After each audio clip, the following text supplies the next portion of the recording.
રાજ્યમાં છેલ્લા 2 દિવસથી કમોસમી વરસાદ, જે જવલે જ એટલો બધો વરસાદ એ દિવાળી પછી જોવા મળ્યો છે. વર્ષો પછી આ પ્રકારે કમનસીબ કહી શકાય એવા સંજોગો ઊભા થયા છે. ત્યારે માનનીય મુખ્યમંત્રી ભૂપેન્દ્રભાઈ પટેલ સાહેબે ગઈકાલે જ અમને બધાને મંત્રીશ્રીઓ, સિનિયર મંત્રીશ્રીઓ, નાયબ મુખ્યમંત્રી શ્રી હર્ષભાઈ વગેરેને બોલાવીને ત્વરિત એમણે સૂચનાઓ આપી.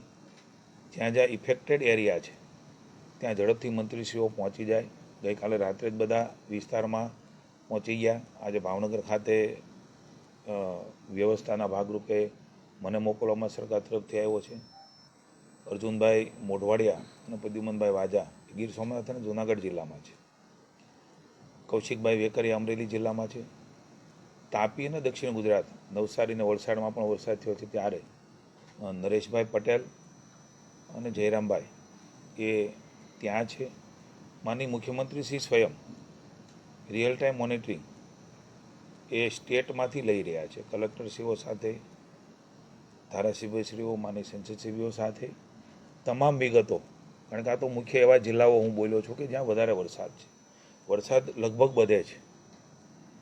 ખેતરમાં બરાબર પાક લણવાનો, ઉત્પાદન લેવાનો સમય હોય ત્યારે આ વરસાદ એ વધારે નુકસાન કરી રહ્યો છે. ત્યારે ખૂબ સંવેદનાથી સરકાર એ ખેડૂતોની અને ગામડાઓની વહારે છે એનો વિશ્વાસ પણ ઊભો માનનીય મુખ્યમંત્રીના માર્ગદર્શન નીચે આજે થયો છે.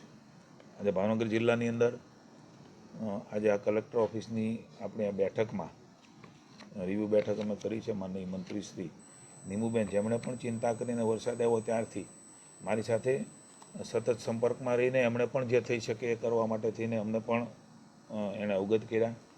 ગૌતમભાઈ ચૌહાણ તળાજાના ધારાસભ્ય શ્રી, શંભુનાથજી ટુંડિયા વલભીપુરના માનનીય ધારાસભ્ય શ્રી, બોટાદના અમારા પાર્ટીના સૌ આગેવાનો, શિવાભાઈ ગોહિલ, મવાના માનનીય ધારાસભ્ય શ્રી, પૂર્વ ધારાસભ્ય કેશુભાઈ ગારિયાદાર, ભાઈ ભીખાભાઈ પાલીતાણા, માનનીય મંત્રી શ્રી પરસોત્તમભાઈ સોલંકીએ પણ સતત એમના મત વિસ્તારને જિલ્લાની ચિંતા કરીને સતત સંપર્કમાં રહીને જ્યાં જરૂર જણાય ત્યાં એમણે ચર્ચાઓ કરીને શું થઈ શકે એમના માટે પણ ચિંતા વ્યક્ત કરી છે.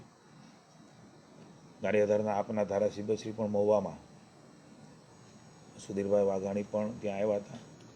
એમણે પણ સૂચનો કર્યા છે. અમે સિહોર એસડીએમ કક્ષાએ મિટિંગ લઈને જીવાભાઈ કાજાવદરમાં, જેસંગભાઈ એ પણ કાજાવદરમાં વાડીમાં ગયા છે. એમ પરિસ્થિતિ જોઈ છે. આપ પણ ઘણા બધા પત્રકાર મિત્રો ત્યાં હતા. મહુવામાં લાલજીભાઈ, તળાજામાં કાંતિભાઈ, રાજપરામાં નાનુભાઈ જે તળાજા વિધાનસભામાં આવે છે. સ્વયં ખેતરમાં જઈને સમગ્ર તંત્ર, કલેક્ટરશ્રી, ડીડીઓશ્રી, ખેતીવાડી અધિકારીશ્રી, ડેપ્યુટી કલેક્ટરશ્રી તમામ લોકો સાથે હતા. અમારા ધારાસભ્યશ્રીઓ પણ સાથે હતા. માનનીય મુખ્યમંત્રીશ્રીની સાથે જગદીશભાઈ વિશ્વકર્માનો પણ સૌથી વહેલા સવારે કાલ પણ મારી સાથે ચર્ચા કરી છે કૃષિ મંત્રી તરીકે. એમણે પણ માર્ગદર્શન આપ્યું. એણે પણ પાર્ટીને સૂચના આપી છે કે કાર્યકર્તાઓ, મને આવા સમયે મહુવામાં ખૂબ વરસાદ હોવાના કારણે એમની જમાડવાની પણ ચિંતા એ ભાજપના કાર્યકર્તાઓ કરી છે. એમની વચ્ચે પહોંચી ગયા છે. એમણે પણ સમગ્ર રાજ્યની અંદર કાર્યકર્તાઓને, પદાધિકારીઓને આ દુઃખની વેળાએ ખેડૂતની વહારે જવા માટે થઈને, એમને મળવા માટે થઈને સૂચનો આપી છે. અને તમામ રાજ્યના કાર્યકર્તાઓ પણ એ પ્રકારે ભારતીય જનતા પાર્ટીના કાર્યકર્તાઓ સરકાર સાથે હાથ મિલાવીને એમને સધિયારો આપી રહ્યા છે. સમગ્ર રાજ્યની અંદર જે પરિસ્થિતિ ઊભી થઈ છે, હું એવું માનું છું કે જ્યારે કુદરત રૂઠતી હોય છે ત્યારે એ માનવી કે સરકારો નિસહાય બનતી હોય છે. એનો અર્થ એવો નથી કે સરકારે કાંઈ નથી કરવાનું. સરકાર ફરજના ભાગરૂપે એ બધું જ કરવા માટે તત્પર હોય છે, તત્પર છે. ભૂતકાળમાં પણ રહી છે, આજે પણ છે ને આવતીકાલે પણ રહેશે. માનનીય મુખ્યમંત્રીશ્રીએ પણ અમને સૂચનાઓ આપી છે. ખૂબ સંવેદનાથી, ખૂબ લાગણીના ભાવથી સમગ્ર આ કમોસમી વરસાદને, ખેડૂતોને અલગ અલગ પાકમાં થયેલા નુકસાનને, ભવિષ્યમાં પણ અમે જોયું છે કે કદાચ એ કપાસ ઊભો હોય આપણે કપાસના ઝીંડવાની અંદર એ પણ બગડી જાય છે. એ સિંગના પથારા પીડ્યા છે પણ ફેરવી શકે એવી સ્થિતિ નથી, એટલે એ પણ બગડી જાય છે. ડુંગળીના પાકને પણ નુકસાન છે, તેલબિયાના પાકને પણ નુકસાન છે. આ બધો પ્રિલિમિનરી સર્વે માટે તો માનનીય મુખ્યમંત્રીએ 2 દિવસ પહેલાં જ પ્રાથમિક અહેવાલો મગાવ્યા છે. આવતીકાલે આ અમે જે તાગ લીધો છે અને જે તંત્ર દ્વારા મળ્યો છે એ તમામ માહિતીઓ કાલે માનનીય મુખ્યમંત્રીશ્રીને અમે આપવાના છીએ. અમારી પાર્ટીના અધ્યક્ષ જગદીશભાઈને પણ આપવાના છીએ. કુલ મળીને આ સ્થિતિમાંથી ખેડૂત કેવી રીતે બહાર નીકળે, એને કેવી રીતે સધિયારો આપી શકાય, એને કેમ બેઠો કરી શકાય, આ ભાવ એ હંમેશા સરકારનો રહ્યો છે. ખૂબ વિનમ્રતાથી હું આપના માધ્યમથી સૌ ખેડૂત ભાઈઓને, સૌ ગ્રામજનોને, ખેતી સાથે સંકળાયેલા તમામ લોકોને હું વિશ્વાસ અપાવું છું કે ભારતીય જનતા પાર્ટીની માનનીય મુખ્યમંત્રી ભૂપેન્દ્રભાઈના નેતૃત્વની સરકાર એ ખેડૂતો માટે એની મુશ્કેલીના સમયે એમની સાથે ઊભી છે, પડખે ઊભી છે. અને જે કાંઈ થઈ શકે, ખાસ કરીને પુનઃ એકવાર કહું છું કે આ ફરજનો ભાગ છે. ક્યારેય સરકારે ઉપકાર નથી કરતી.